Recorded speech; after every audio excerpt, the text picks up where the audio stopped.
और उसे चबा रहे हैं। सुदामा बैठे देख रहे हैं।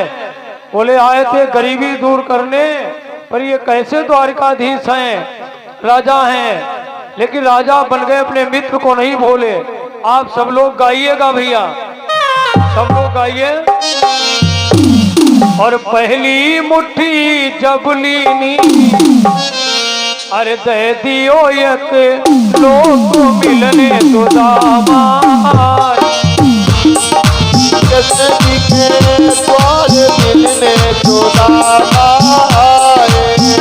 दूसरी मुट्ठी जब लीनी, मुट्ठी जब लीनी, हाँ दूसरी मुट्ठी जब लीनी, मुट्ठी जब लीनी, और दे दिए कोई लोग मिलने सुदामा आए। दे दिए कोई लोग मिलने सुदामा आए। तीसरी मुट्ठी जब लीनी, मुट्ठी जब लीनी, तीसरी मुट्ठी जब लीनी, मुट्ठी जब लीनी, अरे रोको मेरी पकड़ो हाथ मिलने सुदामा आए। रोको मेरी पकड़ो हाथ मिलने सुदामा पुरी में आए और सुशीला से भोजन बनवाया। और भगवान बोले सुदामा जी, अगर सुशीला ना होती तो तुम बदलते नहीं, अगर रत्ना ना होती तो तुलसीदास भी नहीं बदलते। हमारे यहाँ देवियों ने, हमारे यहाँ नारियों ने मूर्खों को ज्ञानी बना दिया, विद्वान बना दिया। सुशीला से भोजन बनवाया। बचपन में जैसे गुरुकुल में खाते थे आमने सामने बैठकर, आज उसी तरह साथ साथ में खा रहे हैं। सुदामा बड़ा भूखे हैं, बड़ा 4-5 दिन के भूखे थे, कैसे खा रहे हैं जरा देख लो। छिक्कल इक्कल सब खा रहे हैं, कैसे भोजन कर रहे हैं, दर्शन कीजिए। भूखे हैं, बिल्कुल कतई भूखे। अरे भोजन सातम बैठी करें भैया,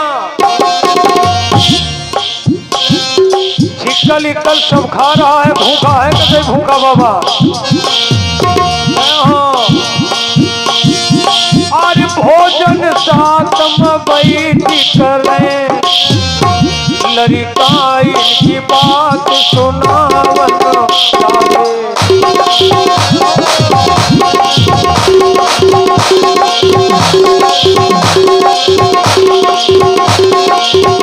आबिद सब्र बनाया तुम्हें बाबा, तब से तुम प्रेम दिखावन लागे।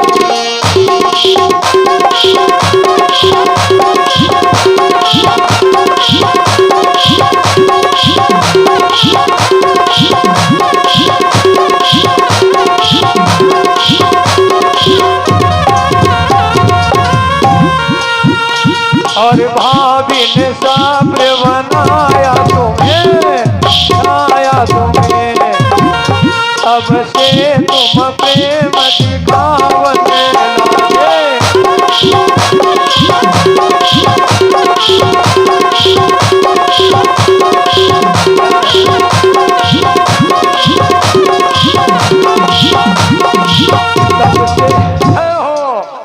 तीन दिन के भूखे थे सुदामा जी, छिक्कल इक्कल सब खाते जा रहे हैं भैया।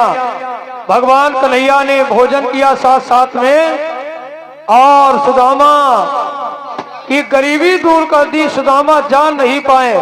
भगवान ने बंसी ली और सुदामा के मस्तक पर अक्षर लिखे थे, उनको भगवान ने बदल दिया।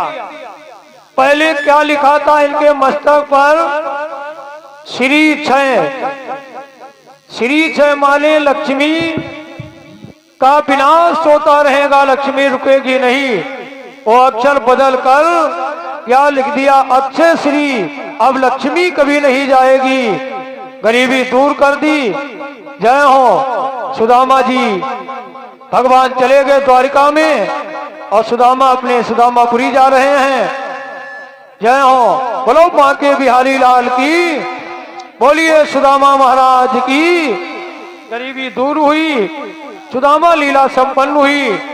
परीक्षित महाराज खड़े हो जाओ। परीक्षित दोनों लोग, भैया चावल देना हाथ पर, चावल हाथ पे रखिए और अपनी दक्षिणा रख लीजिए। ये परीक्षित का मोक्ष आप देख लीजिए।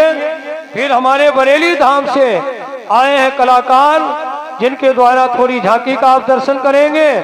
फिर आरती होगी और प्रसाद है आप सभी का। ये हमारे परीक्षित महाराज का मोक्ष हो रहा है। भैया श्राप पूरा हुआ, सांप काटने के लिए आया। परीक्षित महाराज से सुखदेव जी ने कहा था पहले ही कि भागवत में कहीं पर शंका मत करना, लेकिन इनको एक जगह पर शंका हो गई थी। जब सुखदेव जी ने सुनाया, हाथी आसमान में फेंक दिए, वो लौटे नहीं। कहा वाकई में हाथी फेंक दिए, तो ये परीक्षित को शंका हो गई। सुखदेव जी ने हवा रोकी, हड्डियां गिरने लगी। तो परीक्षित बोले महाराज समझ गया, वाकई में भीम ने हाथी फेंके, वो आज तक लौटे नहीं, मैं मान गया। यहाँ पे शंका हो गई थी, तो परीक्षित की नाक कच्ची रह गई थी। वो तक्षक नाग, भागवत का पूजन हो रहा था, फूल चल रहे थे। वो तक्षक नाग आया और नाक में परीक्षित को काट रहा है, लेकिन परीक्षित वहां थे ही नहीं। वो कथा सुनकर के उनकी जीवात्मा विमान पर बैठकर भगवान के धाम को चली गई। नाक में काट रहा है, शरीर को काट रहा है, शरीर को रहना नहीं और आत्मा को मरना नहीं है। माया मरी न मन मरो, मरी मरी जात शरीर, आशा तृष्णा ना मरी कही गए दास कबीर। धन्यवाद है। ओम स्वस्ति न इंद्रो वृद्ध सर्वा, स्वस्ति न पूका विश्ववेदा, स्वस्ति न चारष्टो अरिष्टनेमि, स्वस्ति नो बृहस्पतिर्दधातु। ओम सर्व मंगल मांगल्ये शिवे सर्वार्थ साधिके, शरणे त्र्यंबके गौरी नारायणी नमोस्तुते। सच्चिदानंद रूपाय विश्वोत्पत्त्यादि हेतवे ताप्रत्यय विनाशाय श्री कृष्णाय वयं नमः। वही कलश के पास चढ़ा दीजिए। धन्यवाद है। ये हमारे परीक्षित का मोक्ष हुआ है और इन्होंने भागवत का संकल्प लेकर के विधिवत उसको निभाया है। बाकी बिहारी की कृपा इनके ऊपर बरसती रहे।